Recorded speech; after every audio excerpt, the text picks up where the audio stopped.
இயேசுவில் அன்புள்ளம் கொண்டவர்களே, எல்லாம் நான் போகிறேன், நான் வருவேன், நானே வழியும் உண்மையுமானவர் என்று ஆண்டவர் என்று தெளிவுரை தருகிறார்.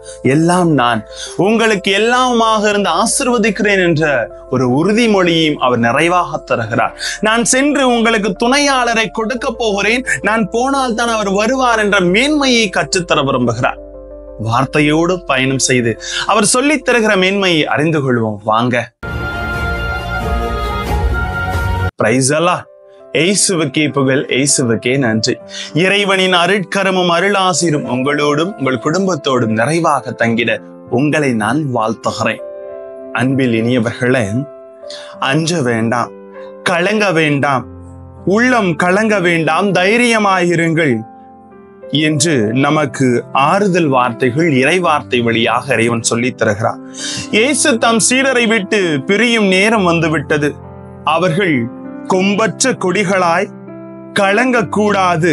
எனவே அவர்களுக்கு ஆறுதல் சொல்லும் இயேசு நமக்கும் நமது துன்ப துயரங்களில் அருகில் இருக்கிறார் என்பதை நாம் மறக்க கூடாது. நான் போகிறேன், ஆனால் வருவேன் என்று சொல்லுகிறார்.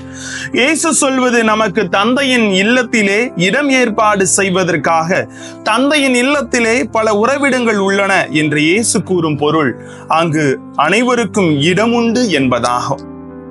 இறைவன் நீ அன்பு எவ்வளவு பெரியதென்றால் அவரது இல்லம் நமக்கு எப்போதும் திறந்தே இருக்கும். இயேசு நமக்கு முன் செல்கிறார். நாமும் நமது அன்பு வாழ்க்கையால் அவரை பின்தொடர்வோம்.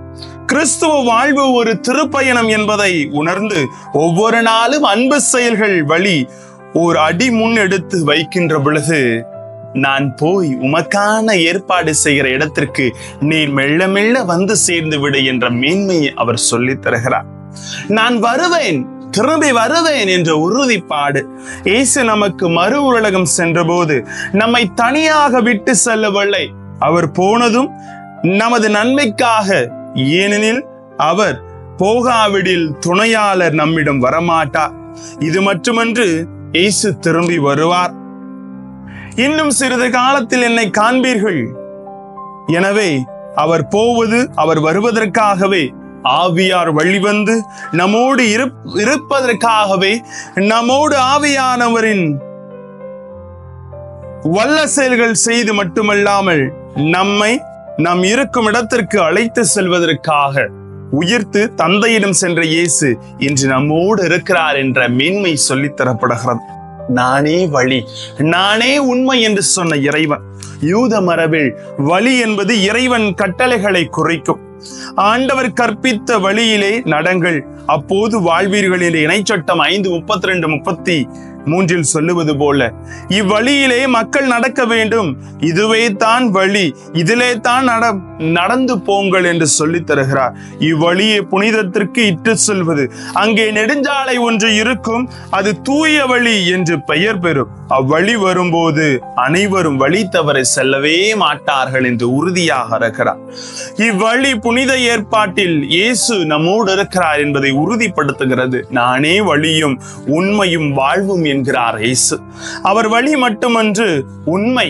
எனவே ஆண்டவரை உம் உண்மையின்படி நாங்கள் நடக்கும் வண்ணம் உமது வழி எமக்கு கற்பியும் என்று திருப்பாடல் 86:11 சொல்லுவது போல அவர் உயிர். எனவே வாழ்வின் வழியை நாம் அறிய செய்கிறார். எனவே அவரிடத்துல வேண்டுதல் செய்கிற பொழுது நானே வழியும் உண்மையுமா இருக்கிறேன் என்று சொன்ன அவரிடத்துல நாம் திரும்பி போவோம். எல்லாம் அவர் என்பதை, எல்லாம் நான் என்று உறுதியை தருகிற அவரதரை சிக்கன பிடித்துக் கொண்டு மேன்மையை கற்றுக்கொள்ளுங்கள் என்று வார்த்தை கற்பிக்கிறது. அன்பு மிக்கவர்கள், இன்னைக்கு நாம எல்லாம் சுயநலத்தினால சிதறி போயிடுறோங்க. ஆனா ஆண்டவர் புதுநலத்தோடு மேன்மை உயர்த்துகிறவர். எல்லாம் நான் என்ற உணர்வோடு அனைத்திற்கும் அதிபதியானவர் நம்மை தேற்றுகிறார் என்ற மேன்மையோடு வாழ்வோம். ஆசீர் நம்மோடு. ஜெபிப்போமா.